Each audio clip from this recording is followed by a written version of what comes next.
Hey. Today I'm spilling the tea on iron deficiency, which I have.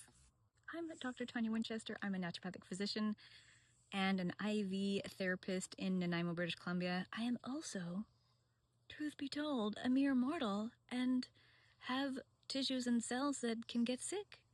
Now, I'm going to show you some blood work, and starting July 2023, my ferritin, which is the iron stores in the body, was at 60.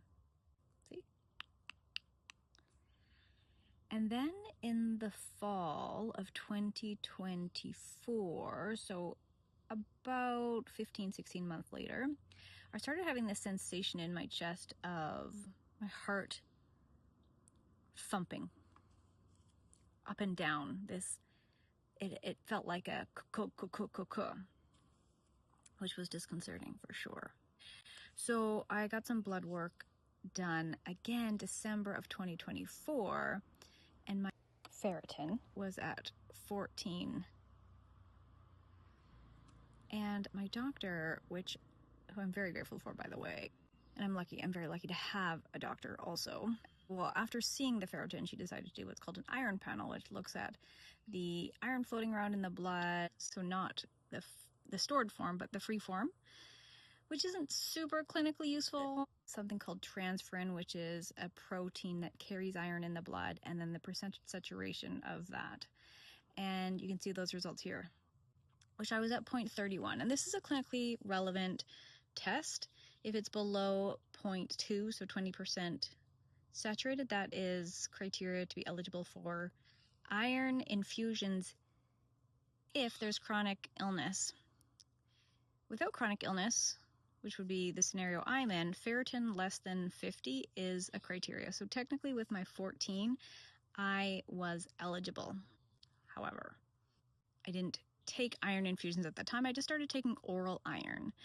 And in March, I ran out of the iron for a couple of weeks, didn't take anything, and that thumping in my heart came back, thump, thump, thump, thump, thump, thump, thump, thump, thump, that heavy feeling that felt like my heart was like dropping out of my chest. Does not feel good. Don't recommend it. We retested the iron panel as well as the ferritin. My ferritin had gone up to 26, and my percentage saturation is now at 0.2, which is the cutoff or the criteria to be eligible for iron infusions with chronic disease, is a ferritin less than 100, because ferritin can be a marker of inflammation. So if someone has an inflamed body, their ferritin is going to just be up anyways. So ferritin under 100 plus TSAT less than 20%. So now I'm at the cutoff, still below the eligible criteria from a ferritin perspective. Then I did iron infusion training, and I learned all this stuff that I just shared. So I'm going to actually start giving myself a series of iron infusions. I'm going to be doing the safest, lowest injection form of this.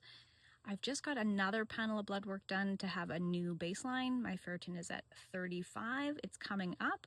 So my storage is coming up, but my saturation is still dropping. I'm now at 0.13, which it explains a lot, which I'm not going to go into just right now. Symptom-wise, that is. So I'm going to document my journey, and I'm going to keep you posted. So that's what I'm spilling the tea on today. If you have any questions about iron infusions, if you're eligible for one, head over to my website, ivtherapynanaimo.com. Motorcycle. Go.